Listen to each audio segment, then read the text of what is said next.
Hi everyone, this is Sonali Dev. Jamie Beck. And Barbara O'Neill. And we're here with your story fix. And I am incredibly excited to introduce this one because we're going to be talking about, drum roll please, get it on, Bridgerton. Everybody's favorite fun show. Yes, so of course, huge fan of the books. And I wasn't, I will preface this with, and this is going to be no surprise to anyone who knows me even a little bit, I was like, yay, this is a great historical series, but another all-white Regency drama coming our way. And then they announced Simon. And of course, then I was like, ooh, I wonder what's going to happen. And then a part of me went, well, now they're slapping a black duke in the place of a white duke, and what does that mean? And then the show actually came along. And I feel like I really loved the books because, Julia Quinn has this wonderful dry wit, and these books are hot, the conflicts are true, all of that. But I think Shonda Rhimes was able to do something with those stories that kept all of that, but that made it so Shonda Rhimes and made it so 2021. Thank God, not 2020. Amen. Well, it did actually come out in 2020. It's Christmas. Yes, it was Christmas. And so we're going to be talking about that today, and I'm hoping that at least 90% of our conversation will be about Reggie. We can have 100%. He was definitely a highlight of that.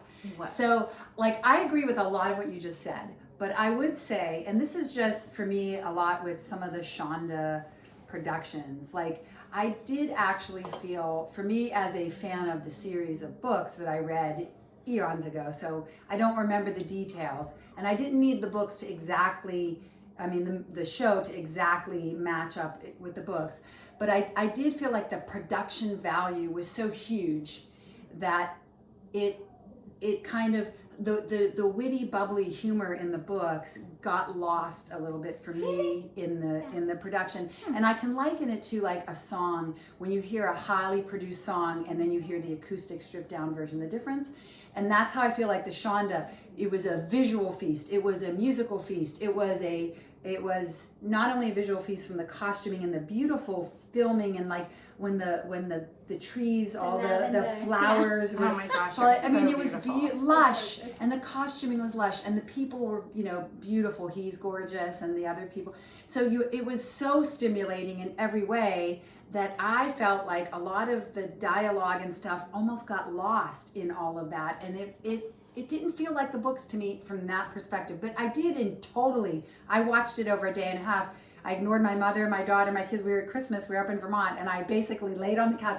I said, because I never binge, you guys know this, I don't. And I looked at everyone, and it was Christmas Day. I said, there's nothing to do. Do you mind if I just lay here for 5 hours and watch these shows back to back? So I have to come in here and say that I'm coming from a different perspective, and I do think that it makes a difference. I didn't read the original series. I had read other Julia Quinns, but I never got into this series for whatever reason. But I love the way the combination of Julia Quinn and Shonda Rhimes came together so much. For me, it was absolute perfection.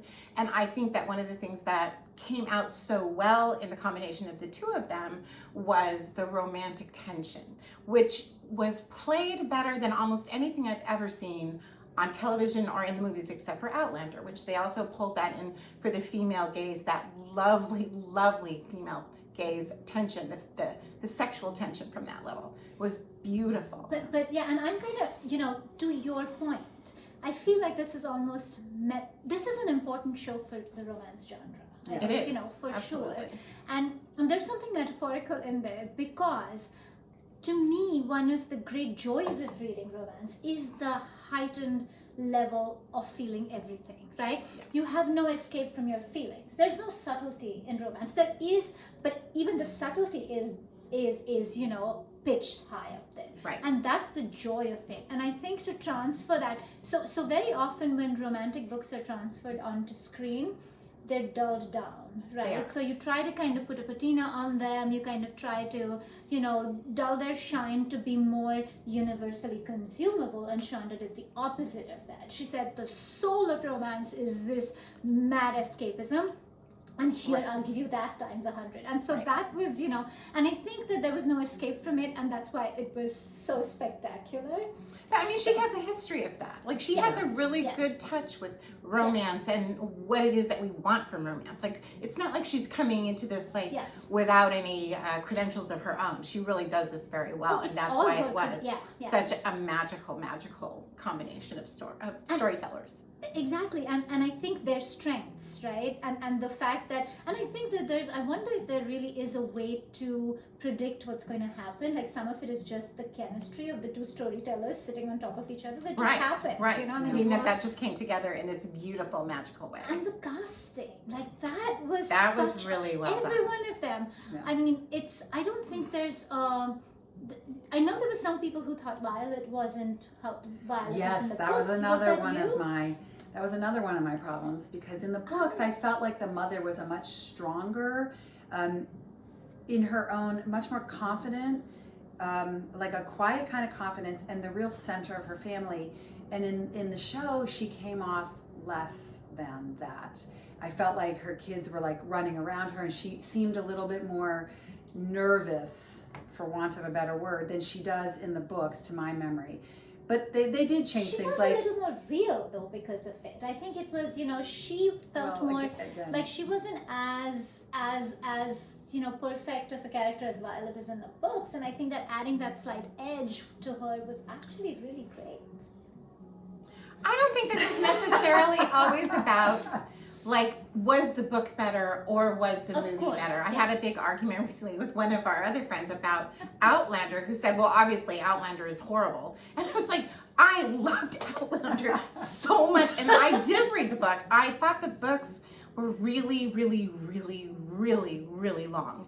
And They were the movies or the TV show just brings it into a more palatable format, so you can digest all of this history, which isn't to say that Outlander the book isn't great. It is, but I also loved the series, and I think that this is true too. Like, this works without ever reading the books, and if you haven't read the books, I think maybe you get a little bit even more. I think I would have liked the show better had I not read the books Right. first.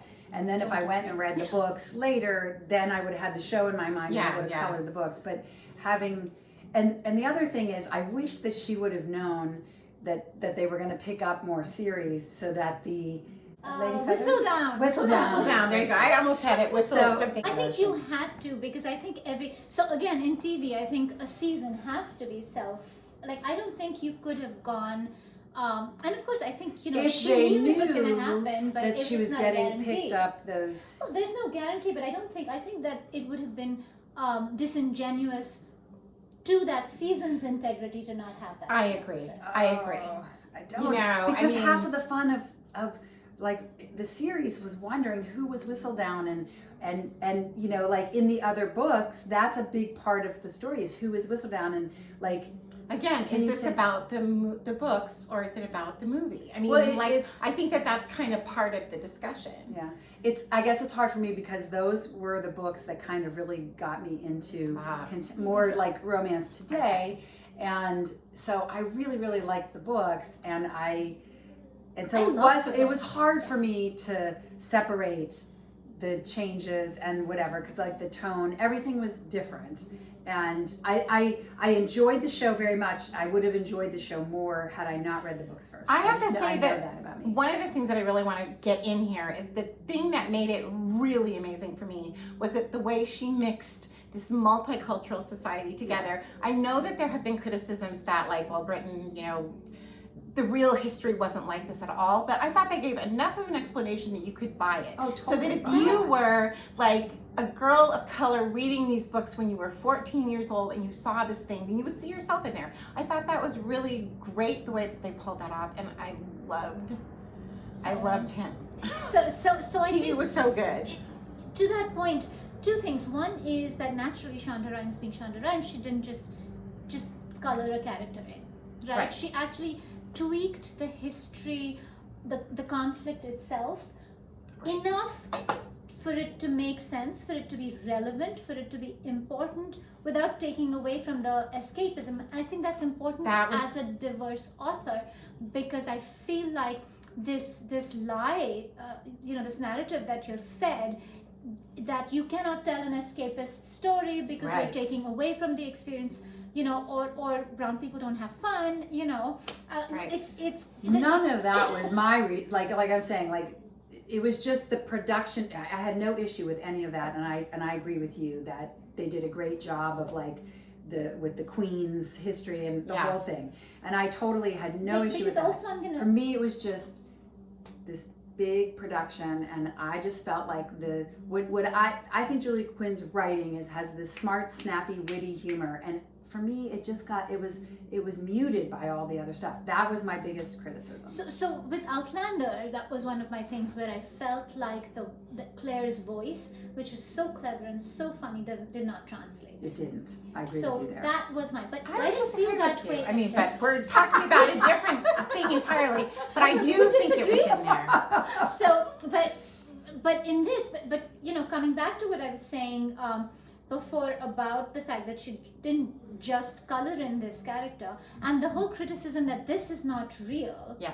The other part of it that we have seen for years and years and years, that it is all lily white, that is not real either. Right, how many dukes were there actually in Regency England? How many has dukes great were there? teeth, Really? right? And Like six none. packs, Right. and so Right. so it's almost a ridiculous argument to make. Yeah. It is, I agree with you. So it completely. was, and if you're going to argue Simon with me, and you're going to argue Regé-Jean with me, then I'm going to actually, and I have muscles, so.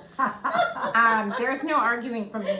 I mean, he was pitch perfect. I just and loved he, his like eyes. the way he was very played sensitive. those romantic It was. moments, I'm an eye he and a just mouth played person. them Smile person. so perfectly. He just really was. He got it. He Yeah. got it so well. And I also thought that she was She was also very really well good. And cast. I didn't even realize that she was an actor. I had seen in another show in this crazy part where she was like this Upper East Side girl. And I mean, it was amazing, the transformation there. I mean, she was just really good. I really They're liked her. adorable together. They and were they're amazing. like friendship without compromising any of the chemistry thing is just perfect. Absolutely, The ages are perfect.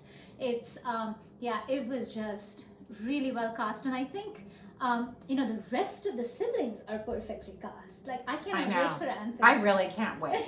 It's I just- really can't wait for each new season. and Kate It's Sharma. going to be I mean, wonderful. on that note, thank you so much for joining us. And We'll see you soon. I think I Bye. know what these two are going to go watch right now.